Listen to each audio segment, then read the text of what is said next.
Hello there. This post-Brexit sandwich saga seems to have grown a real set of legs recently, with every anti-Brexiteer claiming our sarnies are at severe risk.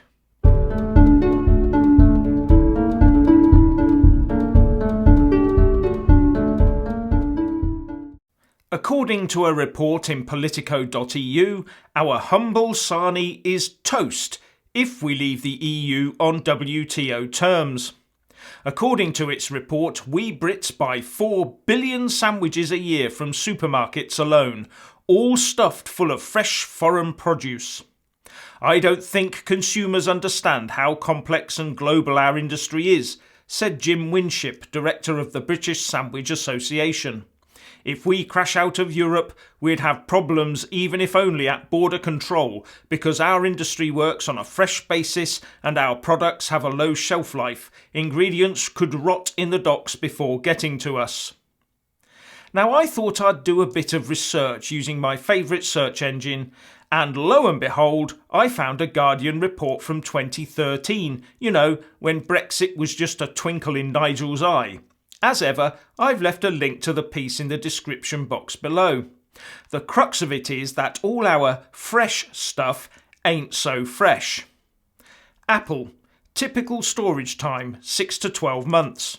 Lettuce, typical storage time 1 to 4 weeks. Banana, typical storage time 14 days. Tomato, typical storage time 1 to 6 weeks. Potato, typical storage time 2 to 12 months. Carrot, typical storage time 1 to 9 months. And if such things like lettuce and tomato do find their way into a supermarket sandwich, do you think it will be those articles that are at the fresher end of the spectrum or those nearer their sell-by dates? Anyway, once we've got our fishing grounds back, we can start enjoying copious amounts of fish and chips at lunchtime. Then there's always the good old pasty or sausage roll, isn't there? Now, according to Bloomberg, a person who is familiar with the situation said that the UK is now aiming to complete the EU-UK Brexit deal by the end of November, whereas the EU wants it done and dusted by the end of this September. May's team thinks that by the end of November the EU will be so preoccupied with the prospect of Trump disrupting a G20 summit that they will want to get the Brexit deal wrapped up, said Bloomberg. So she's going to try and play brinkmanship with the EU based on a deal that her own Brexiteers hate, the EU has all but discarded, and even Remainers are not happy with. In fact, as far as I can see, the only people that want this deal to hang together now are 1. The career Tory politicians who put party power and position before the country, and 2. Those Remainers that see the Chequers deal as a way of keeping the UK tied firmly to the EU, so offering a route to full re-entry later. Moving on, the doomsayers are, it seems, learning a lesson. The latest food scare to emerge is not about the day or week after Brexit, it is about the UK running out of food a year after a WTO Brexit.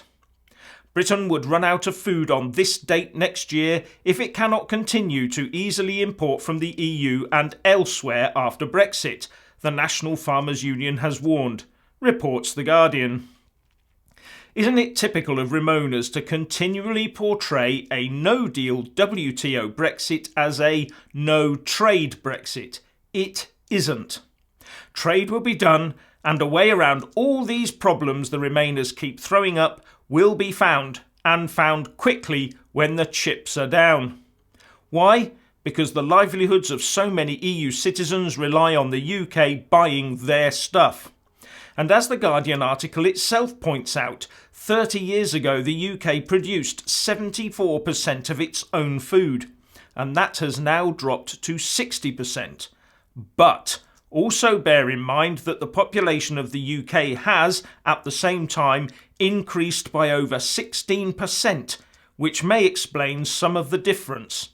And if the population size increases at its present rate, then we might see the need to import food increase ever more. Now that is not an excuse to throw open the borders of this country to get more agricultural workers. It is a message to get control of our population growth and use our population's skills more sensibly and our land more sustainably.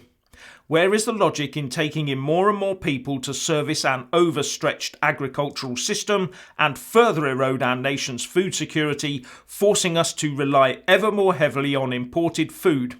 Unless, of course, your aim is to destroy the UK's ability to be self-sufficient to any degree. And that can only mean the aim to destroy the UK as a nation-state altogether. So, please let us all know what you think by leaving a comment below. Thank you for watching.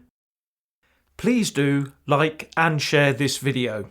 And also subscribe to my channel. And when subscribing, please do remember to press on the little bell next to the subscribe button. That way you'll get an alert every single time I put up a new video. Thank you very much for watching.